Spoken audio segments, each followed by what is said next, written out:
Finaliza el tiempo ordinario del año litúrgico, que es coronado el próximo domingo con la festividad de Cristo Rey.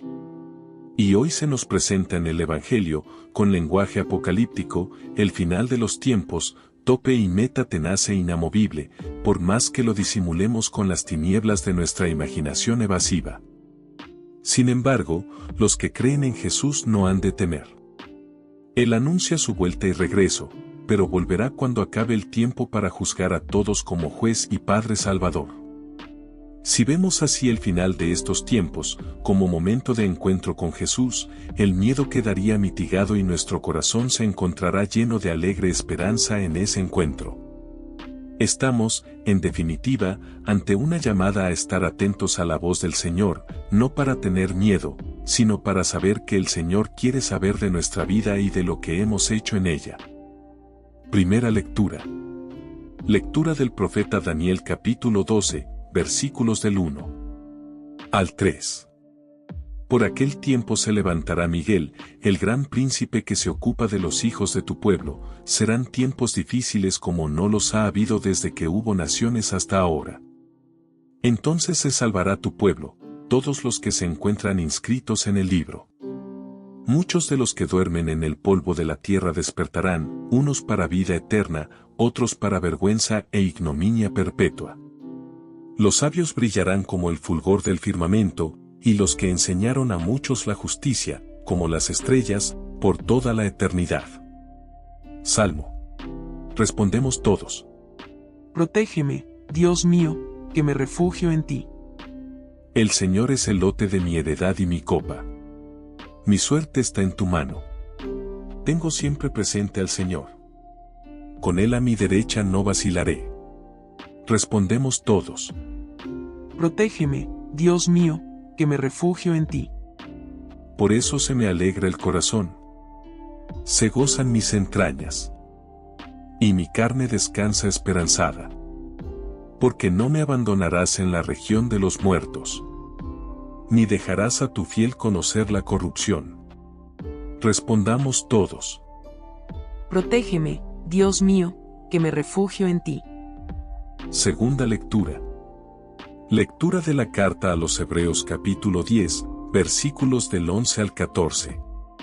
Y 18. Todo sacerdote ejerce su ministerio diariamente ofreciendo muchas veces los mismos sacrificios, porque de ningún modo pueden borrar los pecados. Pero Cristo, después de haber ofrecido por los pecados un único sacrificio, está sentado para siempre jamás a la derecha de Dios y espera el tiempo que falta hasta que sus enemigos sean puestos como estrado de sus pies. Con una sola ofrenda ha perfeccionado definitivamente a los que van siendo santificados.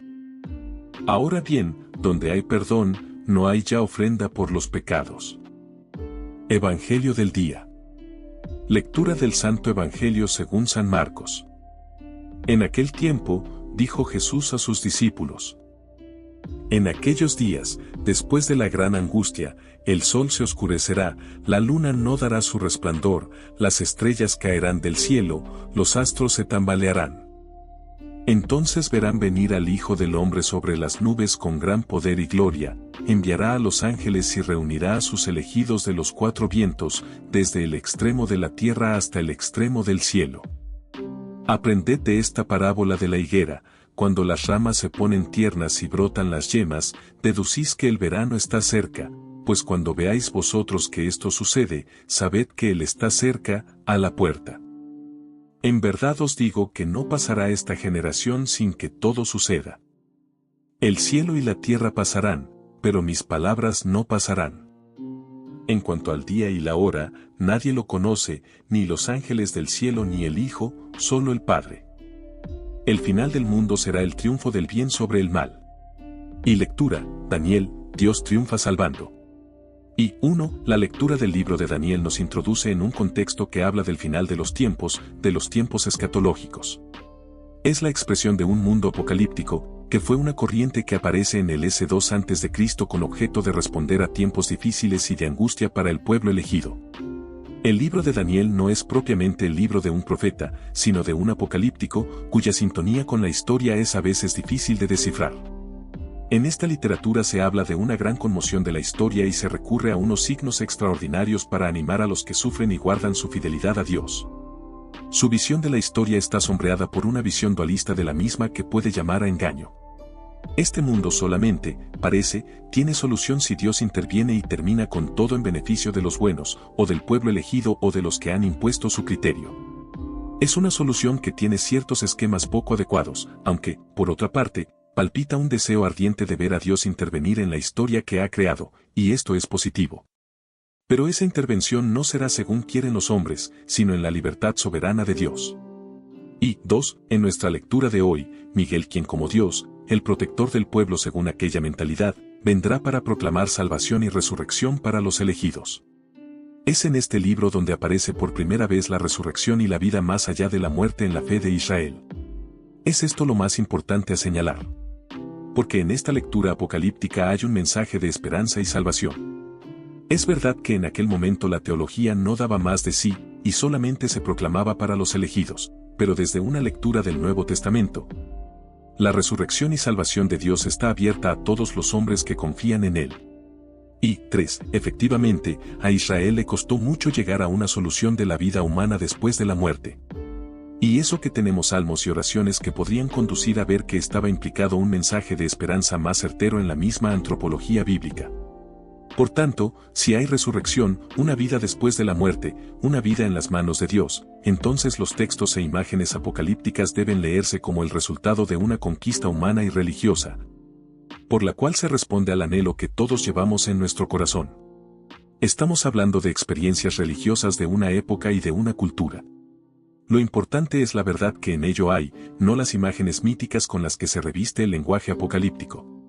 El oprobio, la condenación, el juicio, es el ropaje de la época para hablar del triunfo de Dios. Pero, como creemos por el mensaje del NT, el triunfo de Dios no tiene que ser necesariamente así, el juicio de Dios sobre los hombres y la historia ha de ser salvando y humanizando. 2. Lectura, Hebreos, sacrificio nuevo, vida entregada a Dios y a los hombres. 2.1. La segunda lectura nos ofrece el último texto de la carta a los Hebreos en este ciclo que está a punto de terminar. Se vuelve a insistir en la diferencia entre el sacerdocio y los sacrificios de la antigua alianza y el sacerdocio y el sacrificio de Cristo.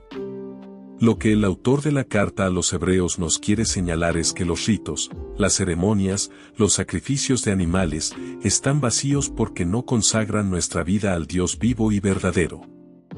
El autor de la carta quiere apoyar su tesis de la fuerza del sacrificio de Cristo que une verdaderamente a Dios y a los hombres en el Salmo 110.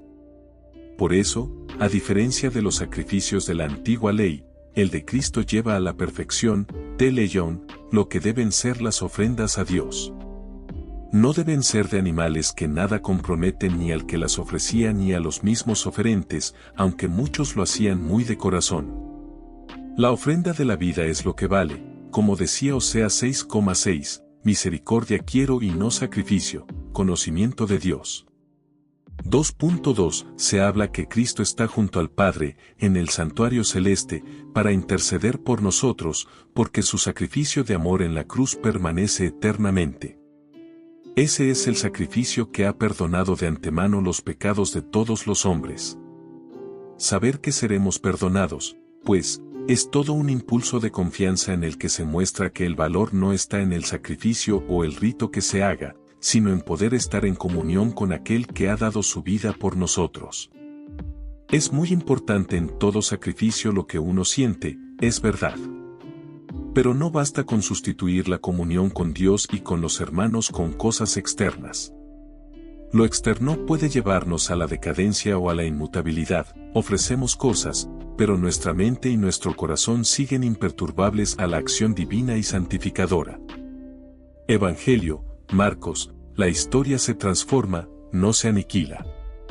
3.1 El Evangelio de hoy forma parte del discurso apocalíptico de Marcos con que se cierra la actividad de Jesús antes de entrar en la pasión. Es propio de la liturgia con la que culmina el año litúrgico usar esos textos apocalípticos que plantean las cuestiones finales, escatológicas, del mundo y de la historia. Jesús no fue muy dado a hablar de esta forma, pero en la cultura de la época se planteaban estos asuntos. Por ello le preguntan sobre el día y la hora en que ha de terminar este mundo. Jesús, según Marcos, no lo sabe, no lo dice, simplemente se recurre al lenguaje simbólico de los apocalípticos para hablar de la vigilancia, de estar alertas y de mirar los signos de los tiempos. No podemos negar que aquí hay palabras de Jesús, pero hoy se reconoce que la comunidad primitiva, algunos círculos de profetas apocalípticos, cultivaron estos dichos de Jesús y los acomodaron a su modo de vivir en una itinerancia constante y en la adversidad y el rechazo de su mensaje de Dios. 3.2. Tenemos que reconocer que en sí 13, lo que se llama el Apocalipsis sinóptico, se presta a muchas interpretaciones de distinto perfil histórico, literario y teológico. Se reconoce que no es propiamente de Jesús, sino de los cristianos que, ante una crisis, de guerra, de persecución, escribieron este texto. Pusieron palabras de Jesús que se mantenían en la tradición para tratar de afrontar los problemas que se presentaban para judíos y cristianos. Es posible que la base del mismo pueda explicarse en la crisis de Calígula el 40 después de Cristo, en tiempos de Petronio, legado de Siria, para llevar a cabo la orden de poner una estatua del emperador en el templo para ser adorado como Dios.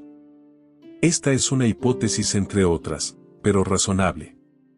No obstante, no todo el texto se explica en este momento. Posteriormente y separados ya judíos y cristianos, se vuelve sobre este texto ante nuevas dificultades. Las opiniones son muy diversas y, a veces, extravagantes. El cristianismo primitivo estuvo muy influenciado por la corriente apocalíptica.